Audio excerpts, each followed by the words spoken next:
we are pleased to commemorate the remarkable life and historic accomplishments of Joseph Rainey, a trailblazer in American history.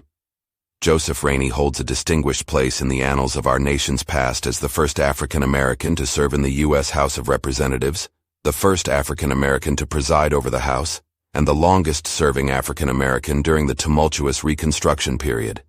Joseph Hayne Rainey was born on June 21, 1832, in Georgetown, South Carolina, a town primarily characterized by its rice plantations. Rainey's upbringing was shaped by the values of resilience and justice instilled by his parents, Grace and Edward L. Rainey. Despite the challenging socio-political environment of his time, the Rainey family pursued their dreams, and Joseph would go on to make history. Joseph Rainey's journey through life was marked by an unwavering commitment to civil rights and a profound understanding of the intricacies of politics.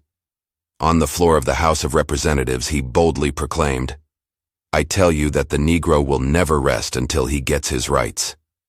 His advocacy for civil rights was rooted in the belief that these rights were not a means to deprive any other class of their rights and privileges, but rather a guarantee extended to all by the law of the land.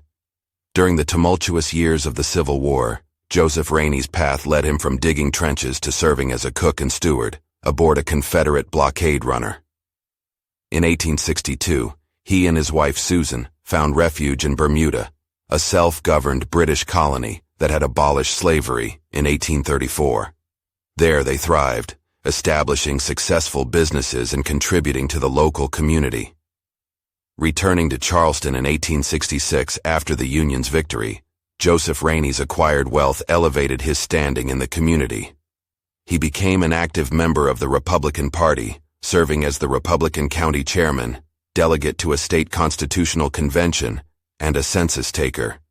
In the late 1860s, he worked as an agent for the State Land Commission and held the rank of Brigadier General in the state militia. Joseph Rainey's political journey reached its zenith in 1870 when he was elected to the state Senate. Immediately, he assumed the role of chairman of the Finance Committee, where he left an indelible mark on the financial landscape of his state. In February 1870, an opportunity emerged for Rainey to step into the political arena when Representative Benjamin F. Whittemore resigned his seat in northeastern South Carolina amid allegations of selling appointments to U.S. military academies. The Republican Party nominated Rainey to complete Whittemore's term in the 41st Congress, and subsequently for a full term in the 42nd Congress. On October 19, 1870, Rainey secured the full term with an impressive majority, gaining 63% of the vote. Joseph Rainey's moderate policies resonated with both African American and white constituents. He used his growing influence to advocate for issues that directly impacted his district, such as retaining customs duty on rice, a crucial export of the region. Rainey also tirelessly fought for improvements to Charleston Harbor and opposed budget cuts for Fort Moultrie and Fort Sumter in Charleston. However, Rainey's committee appointments and policies were profoundly rooted in his unwavering commitment to defending civil rights for all, irrespective of race. He was a passionate advocate for the use of federal troops to protect Southern African Americans from the Ku Klux Klan, a position that led to personal threats and intimidation. The Ku Klux Klan Act, signed into law in April 1871, aimed to combat Klan terrorism, but its provisions were often circumvented.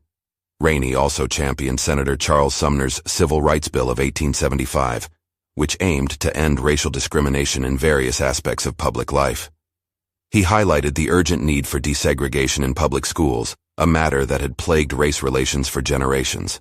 Although the bill passed the House, its provisions on desegregation and equality in schools were diluted.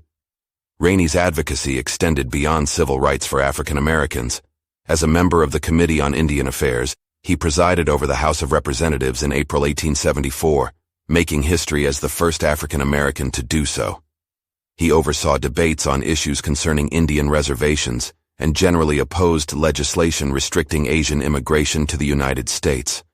Today, we honor Joseph Rainey's legacy as a symbol of progress, determination, and leadership. His steadfast commitment to civil rights and his profound dedication to democratic ideals continue to inspire generations of Americans.